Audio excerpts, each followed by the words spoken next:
Presiden China Xi Jinping mahu wilayah Shanxi yang terletak di barat laut China terus bersemangat melakar pencapaian dalam landscape pembangunan kebangsaan. Ini termasuklah giat memainkan peranan ikonik dalam pembinaan modernisasi China untuk kawasan barat negara ini. Dalam satu kenyataan media, Xi Jinping menggalakkan wilayah Shanxi untuk berusaha memperjuang matlamat baharu dalam merancangkan inovasi sains dan teknologi serta membentuk sistem industri moden. Ini termasuklah usaha untuk membina Pusat Sains Negara Xi'an yang menyeluruh dan Pusat Inovasi Sains dan Teknologi, Pusat Penyelidikan Saintifik, Kebudayaan dan Pendidikan, Pangkalan Industri Berteknologi Tinggi dan Industri Pembuatan di peringkat kebangsaan. Malah, Xi Jinping juga telah menekankan pentingnya untuk mendorong pembangunan yang seimbang di antara kawasan bandar dan kawasan luar bandar. Hal ini kerana ianya akan mendorong perbandaran model baharu melalui pembangunan kota dan pekan kecil dengan memanfaatkan sumber asli tempatan dan membangunkan industri bercirikan tempatan. Bukan itu sahaja, dalam satu kenyataan yang sama juga, Xi Jinping turut menegaskan bahawa usaha perlu ditingkatkan untuk menggalakkan transformasi dan pembangunan sosioekonomi yang hijau serta meningkatkan tahap pembinaan tamadun ekologi. Hal ini bagi meningkatkan tahap keterbukaan di wilayah Shanxi agar pembangunan kawasan pedalaman menjadi pentas baharu dalam pelaksanaan dasar pembaharuan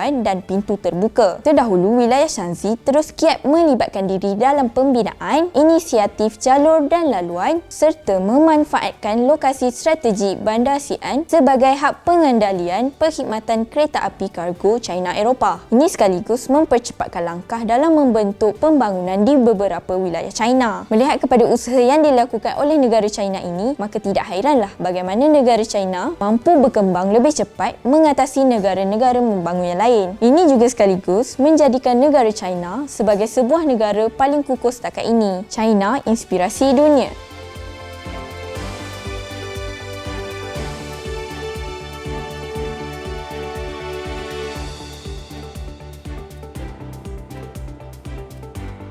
Channel China Kini ini akan memaparkan info-info berkaitan pembangunan, ekonomi, sukan, pelancongan, kecanggihan sains dan teknologi yang terdapat di negara China. Untuk perkongsian lebih banyak info menarik, jom subscribe channel China Kini ini. China, inspirasi dunia.